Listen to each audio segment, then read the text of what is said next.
Welcome to the Small Giants Fishbowl. This topic is the power of beliefs in business. Join Ari as he shares his learnings from his new book, A Lapsed Anarchist's Approach to the Power of Beliefs in Business, and provide you with a guide to help you reflect critically on your organization's beliefs. Okay, here we go. As I was working on the book, I realized that really, although there's been any number of theories about customer service, servant leadership, open book management, luck, mine and Paul's personalities, the town we're in, et cetera, that one area that people really had not talked about, and to be honest, I had not thought about, was our beliefs. And so for me, the last three and a half years or so of working on this book has been highly educational. It sounds odd to say, but it's a subject that somebody's having a good time. I've never seen you. Okay, I'm going to assume you're all still there. It's a belief. Working on the book has been something that I really never spent much time thinking about, which I know sounds a little odd, but although obviously intellectually I knew that beliefs were out there and an important subject, it's just something that I really never gave a whole lot of thought to, what I believed about beliefs and their role in the workplace. So that's really what the next hour is about, is just sharing some of those key learnings. To be clear up front, I'm not talking, when I say beliefs in today's context, I'm not talking really about religion, sports, or politics, although all three of those are, of course, beliefs, but they're not really what I want to focus on today. What I want to focus on here is the impact that what we believe, each of us as individuals and the people that we work with or that we're related to or that we share time with in our lives, how much impact what we believe is having on what we're doing. So with all of that in mind, I'm hoping that you all have the workbook that Julie and Hamza sent out. If you do, on page 2 are just a little Zingerman's logos of what we have going on. I don't want to do Zingerman's history, but if you're curious, because I know a lot of you, we did open the Korean restaurant 2 months ago in Carytown. It's called Miss Kim, and it's going great. And you can look it up and make yourself hungry by going to misskimanarbor.com. What I want to do in a moment, though, is have you look at page 3, which is essentially blank. I've never tried doing an exercise in a webinar, but I believe it could work. So what I want you to do, and I'm going to time you, is for the next couple of minutes, I want you to write down everything you believe about your business. So what I've learned from doing this, and I'll tell you to start in a second, what I've learned from doing this is the faster you write and the less you stop to think, the more effective the exercise is. For those of you who've done the visioning, it's basically like the hot pen work that we do with the visioning process that we teach here. So we're not going to collect them. Hamza's not going to review them, but just what do you believe about your own business? And your page will be quickly filled with I believe, and you can list as many as you would like. Mara's going to help me time it. I can't see you all, but I'm assuming that you're diligently writing away and not checking your email. Okay, if you're in a good flow, you're welcome to keep writing while I start talking. If you're paused, that's great too. If we were in the room together, what I would do, just so you know, is to have you pair up with somebody and sort of share some of what you came up with, because it's always interesting to learn from others. Many of you do know each other, so I'm going to suggest later today or next week or over the weekend or some point, it wouldn't be a bad idea to sort of connect directly without me and everybody else in the room and just sort of share what you came up with. But what I want to have you do now is, if you would be kind enough, is to flip to the next page, which has the belief cycle at the top of the page. It's page 4 in your workbook. And I want to talk to you a little bit about how I got going on this subject that I had somehow paid no attention to up until 3 or 4 years ago. So the story is one that goes back a little before that, actually. We had a quality issue here in our organization. I'm sure many of you have had one in yours. And we did, we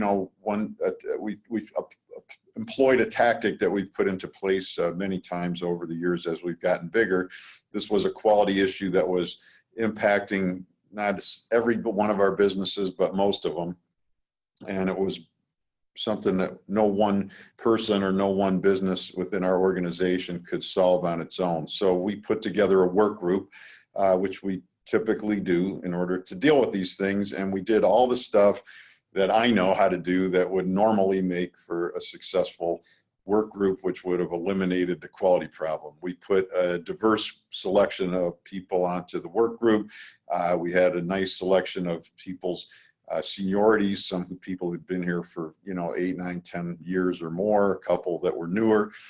We had some managing partners, so this is people who literally had equity. We had people who were working with the product itself, so they had quality product expertise, all the stuff that we would normally do. And then we did what most of you on this call know we do, which is the group wrote a vision for what success would look like.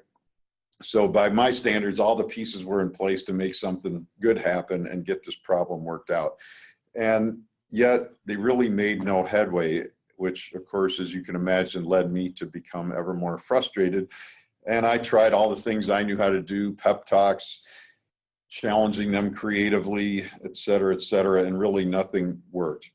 Around the time that my frustration was starting to peak, I just happened to be reading Bob and Judith Wright, W-R-I-G-H-T, their book, Transformed. And in their book, I discovered this cycle, which is at the top of page 4, in which I think hopefully you can see up on the wall, thanks to Mara's nice artwork behind me. So Bob, I've known for many years. It's a long story about my family, but anyways, he wrote the foreword for part 3 of the book. He's quite an interesting and insightful guy. So this cycle blew me away. I called him to ask where he learned it. He can't remember where he learned it, but I give him credit since I learned it from him. Basically, it's a self-fulfilling belief cycle, and it works sort of like this. I'm going to endeavor to stand up here. Mara, can you tell me if they're going to be able to make this work? Can they see? Mm-hmm. I'd ask you all if you can see, but I can't hear you. So at the top, we all have beliefs. So this is something that I'm leaning on the light switch. This is, I believe it got darker in here. This is something that, of course, in hindsight is super obvious, but every action that you and I take as human beings is based on what we believe. So again, I'm not talking in a moment about religion, politics, and sports, the most commonly discussed beliefs. I'm talking about beliefs about people, beliefs about the role of business, beliefs about quality, beliefs about what a good cup of coffee or a candy bar should cost, beliefs about our significant others, beliefs about our coworkers, our partners, etc.